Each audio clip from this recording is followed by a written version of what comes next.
Welcome back everybody to the Junk Hotel Room. That's right, I'm out of the junk room in a hotel room making a video just for you. Before we get started with this video, real quick, please help support this channel. Go over to Patreon, support whatever you can. We got exclusive stuff over there. Go over to Patreon, support us, or if you don't want us to do that, just go over to this website, starwarsjunk.net, and buy a t-shirt. That helps support the channel also. And we just came out with a very cool vintage R2-D2 shirt. Look at this. Now you can dress like a vintage Kenner R2-D2. If that sells good, maybe we'll have a vintage R5-D4 shirt. And not just the shirt, you can buy a mug with that on it also. That's very cool. We're going to talk about the original Star Wars video on home release. That's right, we're going to talk about all the ways you got to sit at home and watch Star Wars. Now for this video, I'm not going to talk about the release of the prequels. I'm not going to talk about the release of the new era Star Wars stuff, the Disney stuff. This is all original trilogy release from 1977 on up. So let's get right to it. Right around 1977, 1978, how do people like me, a child in the 70s, when I look like this, how did I watch Star Wars? Now you millennials, you young kids out there, whatever the next generation is called besides millennials, y'all can watch Star Wars anytime you want to. For us, we didn't get to watch Star Wars when we wanted to. Once it left the theater, that was it. And our parents wouldn't take us to the movies all the time. I mean, movies cost a lot back then in 1977. I mean, we're talking $3, $4 just to see a movie. So how did we watch Star Wars? Well, the first way people like me got to watch Star Wars was thanks to Kenner. That's right. Kenner always there to save the day with the movie viewer. This was a blue little handheld. It looked like a movie camera. You slide a cartridge in. They had about 3 different cartridges where you get a scene in a movie. Stick it to your eye, turn the crank. Yeah, that's how, it's kind of like you're filming an old silent movie or something. You didn't get much color to it, but I think it was in color. I'm not sure, but you had to have light go into the handheld so it would light up the screen. It was very hard to tell sometimes what you're looking at. What I loved about this, when you turned the crank, you could turn it slow to do slow motion. Or if you turn the crank backwards, you got to watch Star Wars backwards. So that's pretty cool. But that's how I got to watch Star Wars as a kid for a long, long time. And then also around 1977, it might have been 78, my dad bought Star Wars on film. Or at least to me it was Star Wars on film. But really it was only about 11 minutes long. A company called Ken Films released Super 8 of Star Wars. Why they're Super 8, I don't really know. I don't know all that film stuff. I know there's something with 8mm or something like that. My brother would throw this on the projection and we would watch Star Wars on the wall. It was very cool. They released a silent black and white version, a color silent version, and then a color one with sound. Sadly, we wasn't a rich family, so we had the black and white without sound. It was kind of watching a Star Wars silent movie back then. And it wasn't the full movie. I remember it started off with Obi-Wan giving Luke the saber, and from there it jumps from that to the rescue of Princess Leia and the Death Star and a really quick battle at the end. But it was kind of neat. You showed up on the wall or a movie projector screen and you kind of got like Star Wars in your house. Like I said, these were only about 11 minutes long, but we didn't care. To us, this was Star Wars. Now, mostly I said I'm going to talk about just the movies released, but I thought I'd bring this up. This is the first time we got to watch Star Wars at home or scenes from Star Wars on TV, and that's the 1979 release of Making of Star Wars. Now, this was a special. I think it aired on CBS back in the day. I think it was right around the time of Empire came out. Probably a little promotion to get you pumped up for Empire Strikes Back. Of course, I think Fox was owned by CBS at the time, so that's why it was on CBS. It was released on VHS, so I could play it on my VCR. It was also released on Betamax. Never had Betamax. Didn't even know there was a thing called Betamax until years later, till I heard about the VCR, Betamax wars, and all that. But you could get it on both. What was good about this is you got to see clips from the movie. That was exciting. It wasn't until 1982 when everybody got their first official home release of Star Wars, the full movie.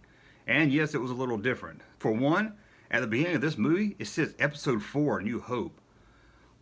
We didn't see that in 1977. We didn't see that until 1982. So it was a little confusing, but kind of cool also. But being that we never saw the movie that much since 1977, except for re-releases, you really wasn't sure if, hey, was that there all the time? Now, videos were pricey back then, and most of the videos released at this time were for rental only. You didn't have Blockbuster. You didn't have these big chain stores. You had local independent video stores. And I hear you younger generations talk about how fun Blockbuster was. You don't know anything about written videos till you remember going into the local video chain. That was fun, especially at the beginning of this when all this was new. I mean, we had HBO in the 80s, but when video stores started popping up and you could rent almost anything, it was an amazing time just to go to the movie. It was an amazing time just to go to your local video store and check out videos. But 1982, the original Star Wars hit home release on VHS, Betamax, Laserdisc, CED video, and Video 2000. Some of you might be saying, what is a CED video? Well, it's almost like a Laserdisc. I mean, it looks like a Laserdisc, but it's more like a huge cartridge. It's kind of like it looks like a huge SD card. What happens is you place this big SD looking card into the machine, and then the disc comes out. Not like a Laserdisc, that's like a LP record that you just put into the machine. What is V2000? I don't know. I know it's like a VHS or a Beta, but it's a little smaller. I don't know technically what the difference is. I'm sure someone out there does, and they can leave it in the comments below. But in 1982, you got the first release. And these, yes, these are different than the theater release. Every home release has something different to it. In fact, every re-release of the film has something different to it. Minor, yes, not as much as the special editions, but it still has stuff added to it. One thing I really thought was odd on the back of the box for this was the description of the movie. Let me read it to you. I'm going to look over here, so sorry about that. Princess Leia is captured and held hostage by the evil Imperial forces in their effort to take over the Galactic Empire. Luke Skywalker and dashing Captain Han Solo team together with lovable robot duo R2-D2 and C-3PO to rescue the beautiful princess and restore justice in the Empire. Restore justice in the Empire? Did they watch this movie? Evil Imperial forces want to take over the Empire? The evil Empire forces was the Empire. I don't know who wrote this or if they even saw the film, but that always struck me as kind of amusing. So in 1984, 4 years after The Empire Strikes Back, we finally got to watch it at home. Thanks to CBS and Fox releasing The Empire Strikes Back in November 1984, and again on VHS, Betamax, Laserdisc, CED, and Vid, and V2000. Again, never heard of V2000. And of course, this was a year after Return of the Jedi. Can you imagine that? A year after Return of the Jedi is when we finally got Empire Strikes Back. And it took until 1986 to get Return of the Jedi on home video. In February of 1986, CBS Fox Video released Return of the Jedi. Again, these were really pricey back then and mostly just for rental. Now, I didn't buy these, but I did buy Raiders of the Lost Ark. And that cost me, well, not me, that cost my grandmother for Christmas $50. You didn't get any special features. You didn't get anything special. You just got Raiders of the Lost Ark, $50. And that was a lot back then. I wouldn't even pay $50 for a movie now. So you can imagine back then paying $50. So these movies were really targeted at rentals.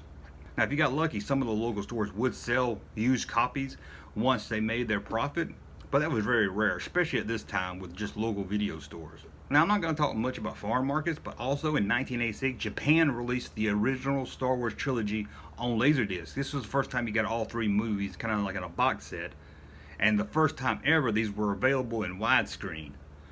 Whew, I loved widescreen. Now, as a kid, I was like, who wants to watch a movie with black bars at the top and bottom?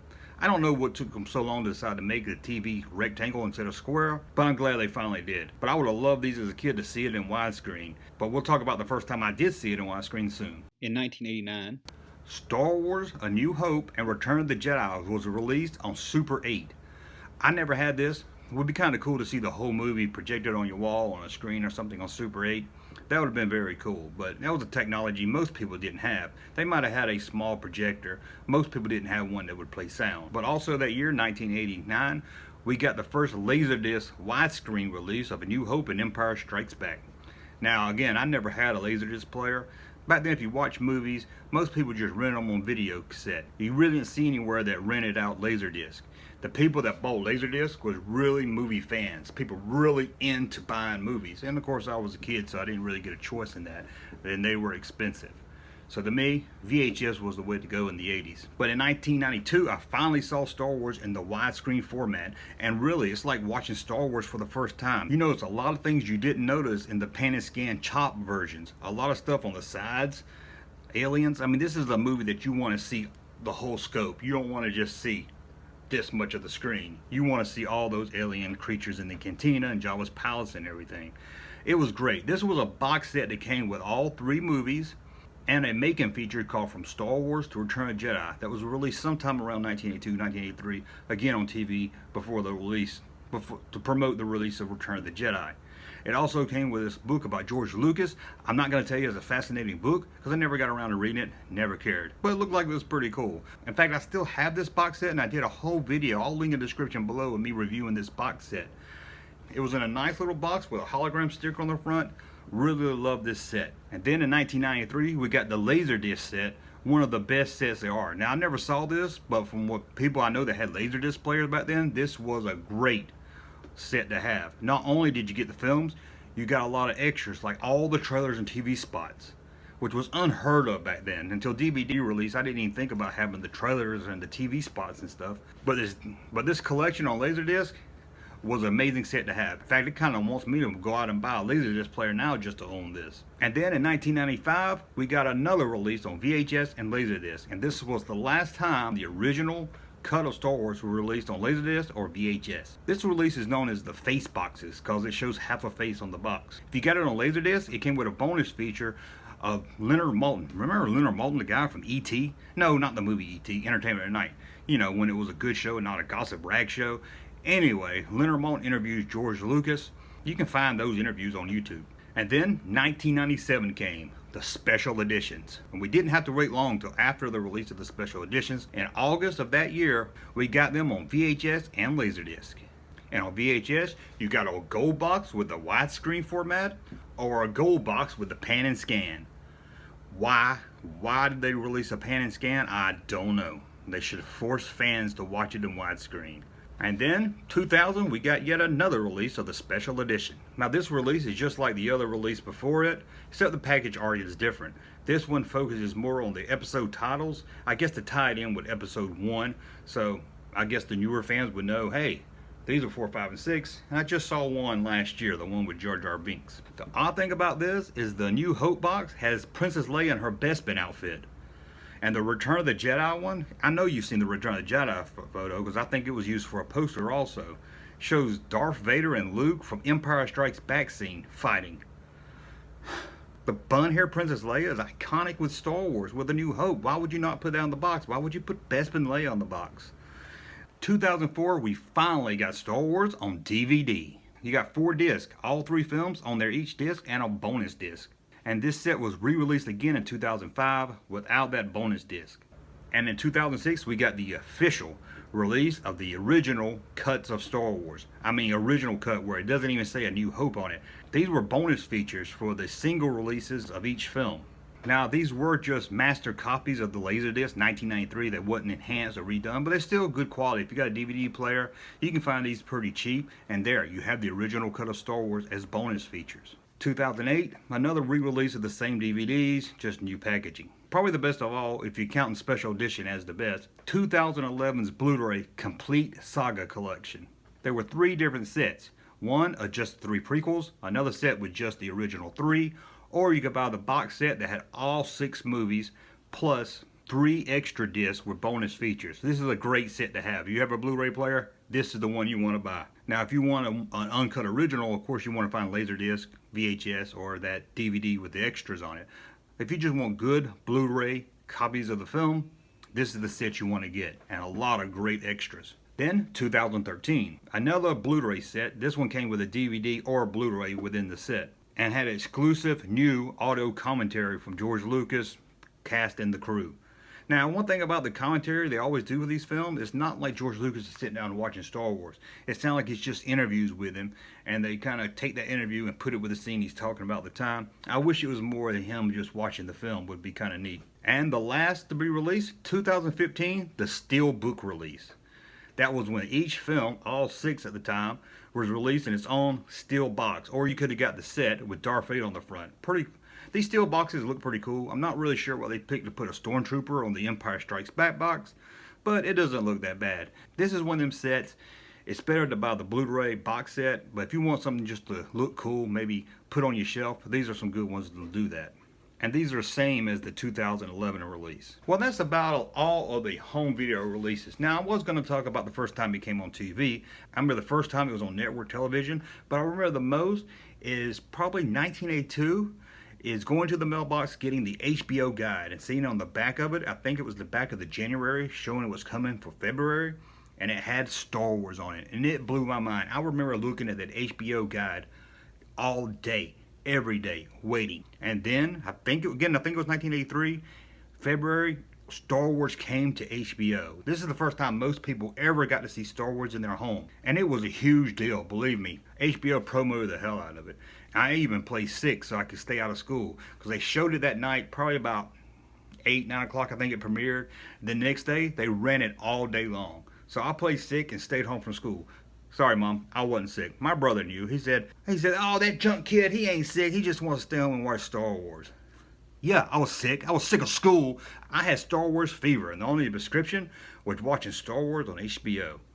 But anyway, I just want to run these down. I've been really thinking about getting into collecting these old VHS tapes, V2000, Laserdisc, CEDs. I think it'd be kind of a little neat thing to collect, and from what I've looked on eBay, a lot of these aren't expensive, kind of cheap.